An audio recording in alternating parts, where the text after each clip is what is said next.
A friend of mine had a situation. I'll change some details a bit so as not to identify the person, but you'll understand the case. The person bought, let's say, a property for $250,000. A villa a year ago. This property was rented out, even though it had a guaranteed yield. By the way, a guaranteed yield from the developer is actually it's a risky thing in general. But in reality, this property started bringing in 8 to 9% annually. Yes, in the first year, my friend received his guaranteed 12%. But now he's planning to sell this property and he can't even sell it for the price he bought it for. And just so you understand, it's gotten to the point where this person wants to sell the property at a loss just to get out of it. Because when that guarantee ends and once it becomes clear the real actual profitability of this property, that's when my big problem will start. Then this property won't be sold for 250 at break even or 200 at a loss, but for 150, simply because the reality turned out to be completely different from what the developer painted when selling this property.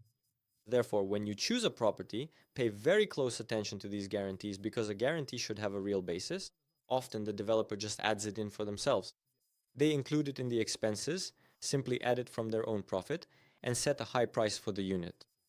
You fall for this trick, this ploy, and overpay at the start. But the problem is you might not be able to sell at that price later, no matter how it sounds. Look at all the factors, not just the guaranteed profitability, because a guarantee of profitability is always more of a marketing ploy. An investor approached us with a request to check the land. More precisely, it was actually his agent who reached out. This agent is an acquaintance of mine. He contacted me as an expert and called me personally, not even our specialists, but me directly. I personally took part in this case. So overall, the situation was as follows. The developer gave a document to the investor for verification and accordingly to his agent, documents for the land. This land, these documents passed all the checks. Everything was great. It was excellent land. But then it turned out that this land wasn't for this project at all, but was actually located somewhere completely different. That's why you need to be careful. Even when you're provided with documents, you should order a professional due diligence, not just do some kind of basic check in a GPT chat.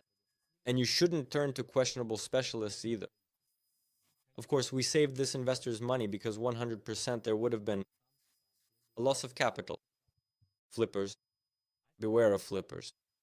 Flippers never buy quality housing from good developers with solid financial models, verified ones, not just good but verified. You can draw up anything you want on paper. They buy exactly what is nicely packaged, what looks great on paper.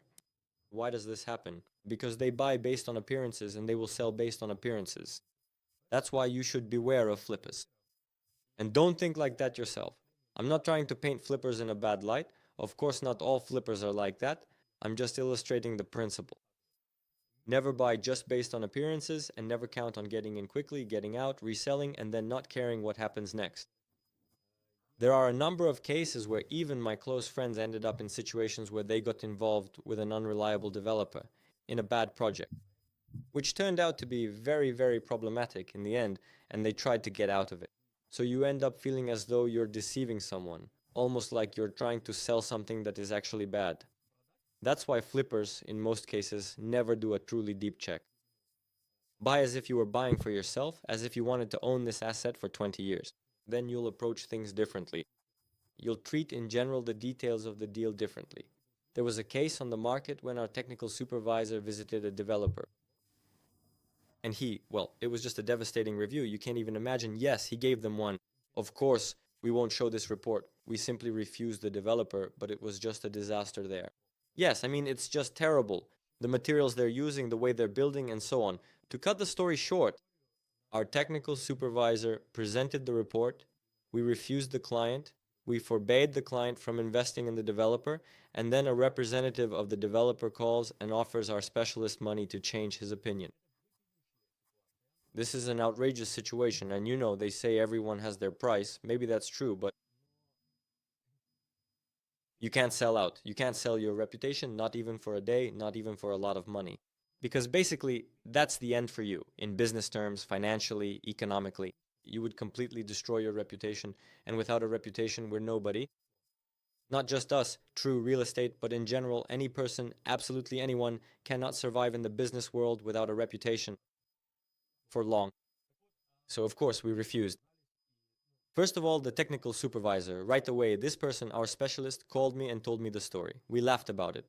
And so we're sitting there saying, listen, how do they even imagine this working? So we're saying, you know what? How about you give us some money and we'll change our opinion, fine. Then investors will come in and lose their money 100%. There's not a single chance that investors would preserve their capital there. There will definitely be losses, either total or partial. It's guaranteed to be a failure from an investment standpoint. How do they even imagine this? There are a lot of situations like this. This is what's happening on the market. My name is Valentin Stanislavski. I'm an active investor and the founder of True Real Estate. This is the #1 agency in Bali for risk management and the profitability of our investors' portfolios.